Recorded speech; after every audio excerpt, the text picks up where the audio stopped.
What's good? It's Woog. I just wanted to give some early thoughts on the late replacement for Jake Paul's next opponent. So it was supposed to be Tommy Fury, who is currently 8-0 as a professional, although he's, fought really lousy competition. If you just look at the records of his opponents, fight over fight. And Tommy Fury, pulled out because he allegedly or supposedly was unable to gain entry into the United States. And so his late replacement will be Hasim Rahman Jr., the son of former heavyweight champion Hasim Rahman, who, fought some of the best. Oh, he fought the best of his era, no question. Fought Lennox Lewis twice, knocked him out once to win the title. Huge upset, then got knocked out in the rematch versus Lennox Lewis.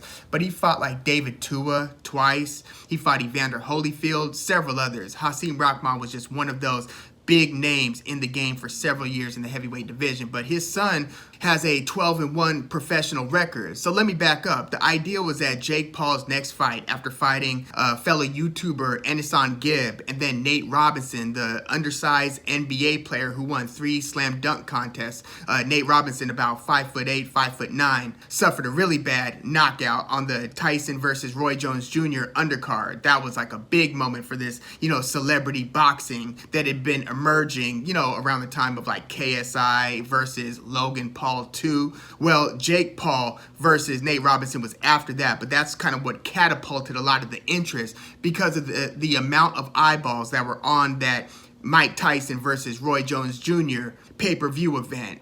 One of the biggest stories to come out of that was Jake Paul KOing a professional NBA player, because Jake Paul at the time still had the reputation as a YouTuber first who was starting to dabble into the fight game. So then after the fight against Nate Robinson, of course, Jake Paul then fought former Bellator and one champion Ben Askren. So then it was like, oh shoot, now he's fighting a professional fighter, even though that professional fighter was 99% wrestling. Like if you look at all of his wins, which he went a large portion of his career undefeated, Ben Askren did. It was usually through wrestling and then some ground and pound, but not too much of just stand up and trading. Like that's not how he beat Robbie Lawler. That's not how he beat Douglas Lima. It was mostly take him down early, and then once you got him down, keep him down. So he was not a proficient striker, and everything about his stand-up style, basically, there are levels of how much of a lack of experience you have. Like, are you able to conduct yourself on the stand-up in an MMA fight, perhaps? Like Jake Paul's next opponent, Tyron Woodley? Or are you like Ben Askren, where it's like you put the glove on and somebody has to tell you, Ben, they're on the wrong hands. So Jake Paul plasters Ben Askren. He goes face first, and he just set him up with the right hand, blasted Ben Askren. That was a pretty shocking moment too. So then he has a fight with Tyron Woodley. So now it's like oh damn, this UFC fighter could actually crack, and he could actually knock a lot of other UFC fighters out. So the first fight resulted in a Jake Paul win via decision, and then Jake Paul's originally supposed to fight Tommy Fury, who then pulls out due to injury with very little time to get a late replacement. Enter Tyron Woodley for the rematch, and in this rematch there's pretty much a stalemate. It was one of the most boring of these celebrity fights that we've seen. I can't recall another one that was this bad, to where even the commentary's not trying to hide it. They're like, yeah, this is not the most eventful fight. And we were unsure of who was winning at that point. But then Jake Paul uncorks that beautiful right hand. It looked like he faked low, went high, caught Woodley totally naked up top. And that was the most devastating. Probably Nate Robinson was close maybe, but that might have been Jake Paul's most devastating knockout victory over his most dangerous opponent yet, Tyron Woodley. Blasted him. It was one of those he is down and out for a while types of knockouts. That was pretty shocking. And it kind of saved the day for not only Jake careers, this whole ride that we've been on with Jake Paul as he's pursued this fight career, but maybe for the whole celebrity fighting genre or subgenre. That knockout of Jake Paul over Tyron Woodley in the rematch totally saved the day. So then the idea was, okay, now Jake Paul is going to finally fight a boxer. So in Tommy Fury, we were going to get somebody who had some professional boxing experience, even though it's just a little bit and against very bad professional competition. It was still a little bit of pro boxing. So you're not only fighting now a technically pro boxer, but you're also fighting somebody your size, because another one of these things throughout the Jake Paul experience thus far has been a bunch of opponents who were at least 1 to 2 weight classes below him. Jake Paul fights at about 190 pounds. Tyron Woodley fought his professional UFC career at 170, as did Ben Askren. Now we've got the Tommy Fury second pullout of a Jake Paul fight, and I'm not going to get too much into like all of the social media back and forth and not, all of the stunts that Jake Paul and the way that he leverages social media to basically just drive his point. He's very good at using all forms of social media. So yeah, he's been going pretty hard at Tommy Fury in the press. But in this video, I just want to do a slight, kind of early thoughts idea of this late replacement for Tommy Fury and Hasim Rahman Jr. I've seen a lot of commentators say that they think that Tommy Fury was a bigger threat to Jake Paul than Hasim Rahman Jr. I do not agree with that. Yes, you also have other experts, quote unquote, who are saying Hasim Rahman might be the bigger threat. I do agree with that.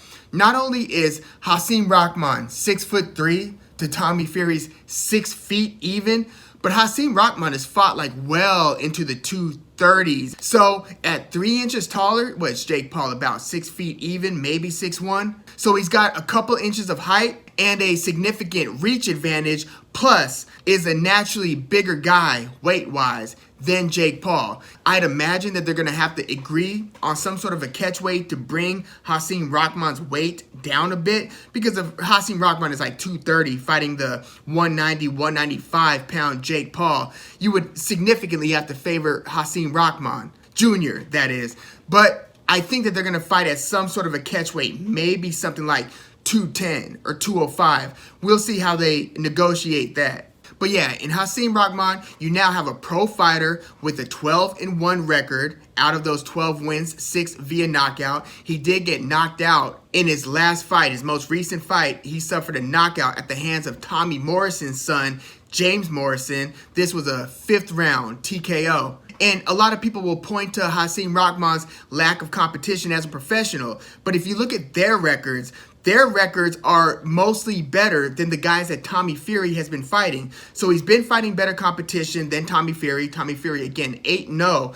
Hasim Rahman, 12-1. So he's got more experience, and Tommy Fury's a real latecomer to boxing, whereas Hasim Rahman started his career back in 2017, and even before that, it looked like he was pursuing a pro career. He was the guy who, if you recall, was in that All Access episode. I don't think it was Floyd Mayweather 24/7 when Floyd was still on HBO. I think this was Showtime All Access, and it was in 2014. So yeah, that would line up. 2014 All Access with Floyd Mayweather, where in the Mayweather gym, you had this, these kids basically just dogfighting in the ring, doghouse rules, type of environment in the Mayweather gym for some of these sessions that just get pretty damn gritty, to the point where I think there might have been a lawsuit involved in this particular session because they actually had the footage on tape. Usually they don't show a lot of the sparring footage at the Mayweather gym, but there has been a lot of footage that is surfaced from this session that featured a young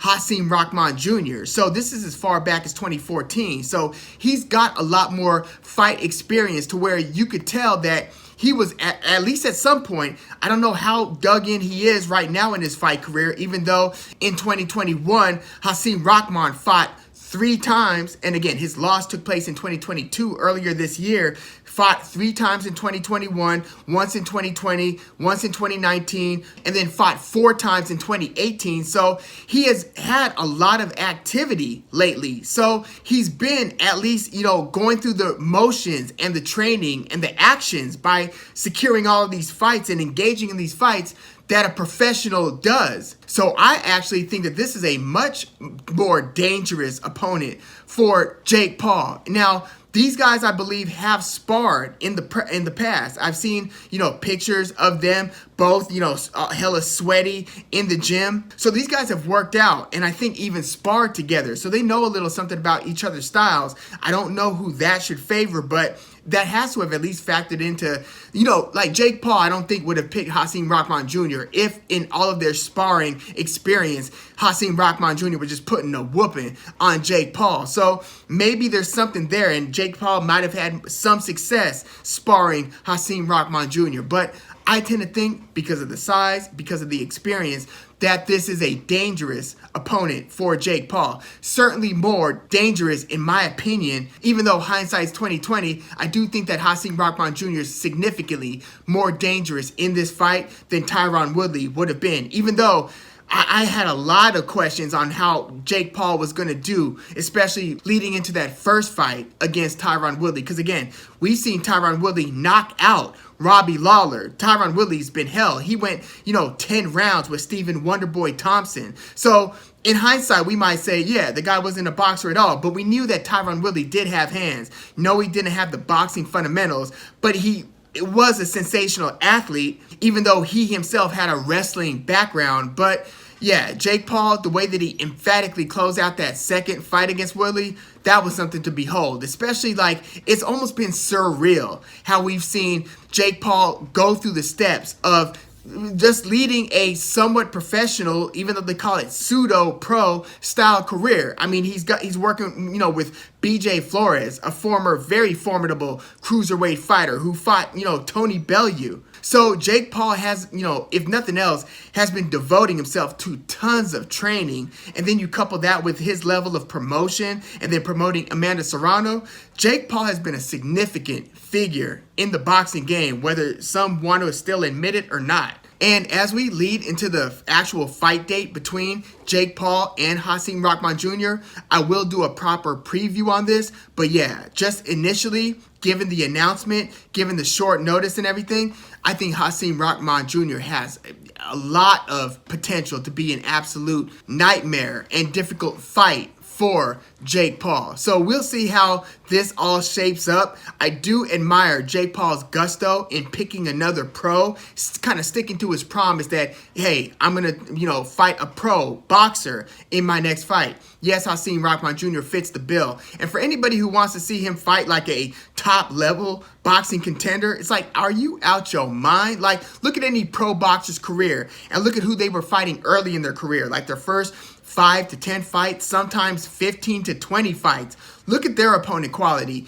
You can't really knock Jake for fighting this caliber boxing pro in Jake Paul's technically fifth professional boxing fight. It only makes it kind of crazy because he's able to promote in a way that lands it as a pay-per-view and not on, some ESPN way down on the undercard, like way down on the undercard, because that's usually where fighters are at this point of their career. But Jake Paul has basically defied damn near every rule in his fight-by-fight career trajectory. It's been pretty unbelievable, and it's been a lot of fun to witness. Let's keep it real. But yeah, let me know what your early thoughts are on Jake Paul versus Hasim Rahman Jr. This is pretty damn interesting to me, and I don't know how long this ride will last, but I would encourage y'all to at least enjoy it. It is what it is. But yeah, let me know what you think in the comments, and please like the video, subscribe to the channel if you are into the fight talk. I'm Woog. Thanks for tuning in.